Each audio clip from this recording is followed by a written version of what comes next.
खावर भी किसी बात से बाज नहीं आता है। आप देखिएगा कि अब नया तमाशा खड़ा हो चुका है, यानी कि पहले उसको मसला ये था कि शानी इस रिश्ते के लिए आखिर मान क्यों नहीं रहा, लेकिन अगर वो रिश्ता हो चुका अल्लाह अल्लाह करके, तो अब जी खावर साहब को मसला बन चुका है कि वो उसको दिल से कबूल कर सकता है। मुझे तो नहीं लगता है। इस पर रादिया बड़ी हैरान होती है और कहती है कि आखिर मुझे आपकी साइंस की समझ नहीं आ रही, आप क्या कहना चाह रहे हैं। पहले आप कहते थे कि ये रिश्ता ही नहीं हो सकता, या फिर उसके पीछे पड़ गए कि रिश्ता यहाँ पे ही करो, और अब आपने नया मसला खड़ा कर दिया। और अब आपका मसला ये है कि कैसे नादिया वो खुश रख सकता है शानी शानजे को, वो दिल से उसे कभी एक्सेप्ट नहीं करेगा। मुझे तो आप लोगों की बल्कि पूरी फैमिली की समझ नहीं आ रही कि आखिर आप लोग क्या सोच रहे हैं, क्या कर रहे हैं। क्या मुझे बता सकते हैं कि आप लोगों के जहनों में क्या चल रहा है, और क्या पट्टी तुम्हारी माँ तुम्हें रोज पढ़ा देती है और मेरे पल्ले बांध देती है, क्या तुम मुझे बता सकते हो। इस पर हावर कहता है कि तुमसे तो बात करो तो तुम तो उल्टी ही तरफ ले जाती हो,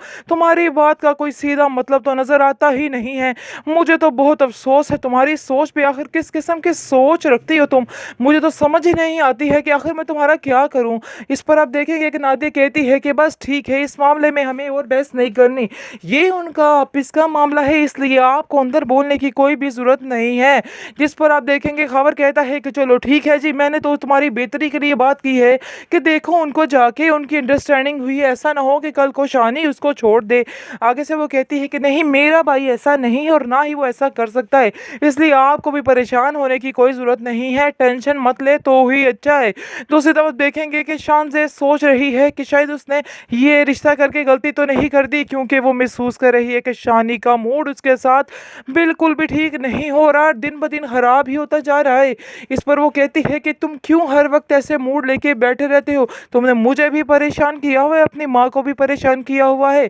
हाँ, मैं जानती हूँ कि तुम्हारी शादी जो हमारी पसंद की नहीं हुई, लेकिन इसका मतलब ये तो नहीं है कि तुम्हारे साथ किसी ने ज़बरदस्ती भी की है, ज़बरदस्ती तो वाली बात तो है ही नहीं। जिसको सुनकर शानी कहता है कि मैं ये रिश्ता निभा तो रहा हूँ, आखिर और मैं कैसे निभाऊँ, क्या तुम मुझे बता सकती हो, अब मैं तुम्हारे लिए और क्या करूँ। जिसको सुनकर कहती है शानज़े कि मैं आपको कुछ कहने नहीं कर रही कि मेरे लिए आप कुछ करें, एटलीस्ट अपना मूड तो सही रख सकते हैं, आपके मूड की वजह से मेरा सारा दिन दिमाग ख़राब रहता है, आप क्यों इस तरह की हरकतें कर रहे हैं। शानी कहता है कि अफसोस मैं ऐसा ही हूँ और ऐसा ही रहूँगा। दूसरी तरफ आप देखेंगे कि सबसे सबसे घटिया तीन बात जो है इस ड्रामे की, आप देखेंगे कि सजीला की मुलाकात फिर से शानी से हो गई है, जिसकी वजह से बहुत ज़्यादा अपसेट हैं हम सब कि आखिर ये क्या हो गया। ऐसा ना हो कि फिर से ये तमाशा शुरू हो जाए और सजीला और शानी फिर से एक होने की कोशिशों में लग जाए, क्योंकि सजीला जैसे हंस के बात कर रही थी, उसकी बातों से तो यही लग रहा था कि सजीला फिर से अपने कोई नए डोरे डालने वाली है,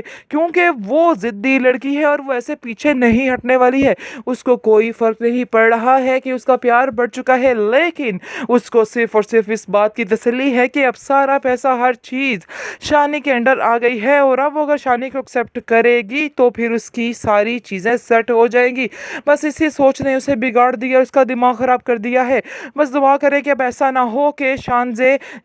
सजीला जो है फिर से शानी के दिल में फंस जाए और शानज़े बेचारी ऐसे ही रह जाए, क्योंकि लग तो फिलहाल इस एपिसोड में कुछ ऐसा ही रहा है कि ऐसा ही होने वाला है, क्योंकि सजीला जैसे हंस के बातें कर रही है, कोई ना कोई काम तो ज़रूर ख़राब करेगी। शानी को चाहिए कि इसको अब बाइकआउट करे और इसको पीछे होने के लिए कह दे, और ख़ुद ही कह दे कि खबरदार तुम आइंदा से मुझसे मिली ये वो फलान। लेकिन आप देखेंगे जी क्या करता है शानी, अब तो आगे ही चल के पता चलेगा।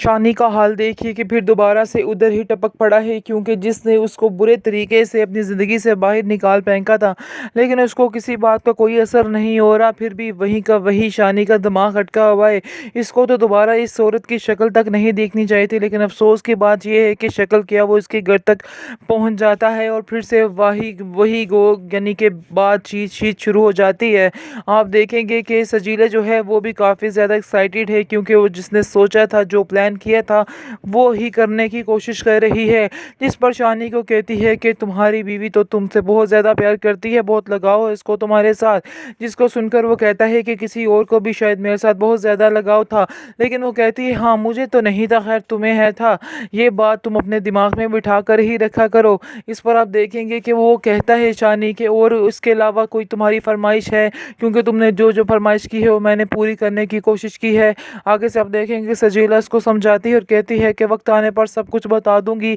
अभी वक्त नहीं है कि तुमसे कोई किस तरह की बात की जाए, इसलिए बेहतर यही है कि सही वक्त का इंतज़ार करो कि आगे क्या करना है। मैं तुम्हें बहुत जल्द बताऊंगी कि आगे अब तुम्हें क्या करना है। जिसको सुनकर शानी कहता है कि तुम आखिर ऐसा क्या करने वाली हो, मुझे तो कुछ भी तुम्हारी समझ नहीं आ रही है। लेकिन जैसे ही शानी वहाँ से जाता है उसकी माँ को काफ़ी गुस्सा आता है और उसकी माँ कहती है कि आखिर ये क्या नया तमाशा है, क्यों तुम शानी को फिर से घर में बुलाया हुआ था, तुम्हें मैंने मना भी किया था कि इससे कोई बातचीत कोई लेन देन नहीं रखना है, लेकिन फिर भी तुम्हारे दिमाग में कोई भी चीज़ नहीं बैठती है, मैंने तुम्हें शायद इस बात के लिए मना किया था। जिसको सुनकर आप देखेंगे कि सजीला कहती है कि आप क्या कह रही हैं, कल तक तो ये आता था तो आप अपनी जान निछावर करती थी, और आज ऐसा क्या हो गया कि आपको गुस्सा आ रहा है जब वो घर आया है। जिसको सुनकर आप देखेंगे कि शानी की माँ कहती है, उसकी सजीला की माँ कहती है पहले की बात और कुछ थी, लेकिन अब सारा कुछ बदल चुका है, ये बात तुम भी जानती हो, और अगर ये इधर आया तो सारे तरह तरह की बातें करेंगे, और ये चीज़ मुझे बिल्कुल भी गवारा नहीं है कि तुम्हारे बारे में कोई भी कोई ऐसी वैसी बात करे।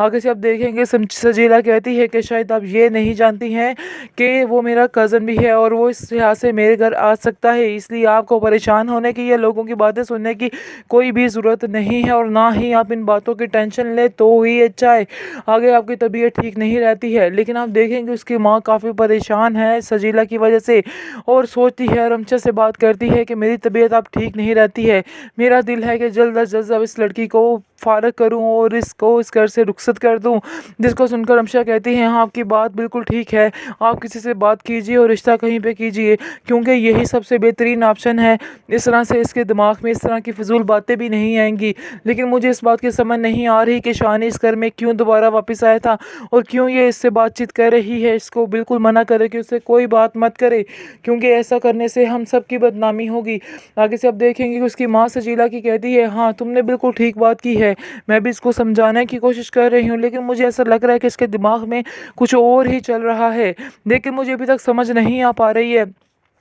बस मेरा भी यही दिल है कि बस अब इसको यहाँ से रुखसत ही कर दे तो ही बेहतर है, वरना ये ना हो कि कल को कोई नया तमाशा बन जाए और हम सारी ज़िंदगी बदुआओं की जद में आ जाएं, क्योंकि शान से अब उसकी ज़िंदगी यानी कि ज़िंदगी किसी और के साथ जुड़ी हुई है। अगर हम इसके साथ को ज़्यादती करेंगे तो सारी ज़िंदगी हमें बदुआएं मिलती रहेंगी, और हम ऐसा हरगिज़ नहीं करेंगे, क्योंकि मैं जान चुकी हूँ कि ये रिश्ता जो था इसने अपनी मर्ज़ी से सजीला ने तोड़ा है, इसमें शानी की मर्ज़ी शामिल नहीं थी। शानी ने तो इसके बहुत ज़्यादा तरले मिन्नतें की थी कि तुम ऐसा मत करो, लेकिन उसने इसकी एक नहीं सुनी थी और अपनी ही मर्जी की थी। खैर अब तुम देखो कि ये खुद भुगतेगी कि इसने क्या किया है, मेरे वो फिर उसको कोई असर नहीं है और फिर दोबारा से उसने वही बातचीत वही सारा कुछ शुरू करने वाली है। ये चीज़ की मुझे बिल्कुल समझ नहीं आ रही, और ये बात बिल्कुल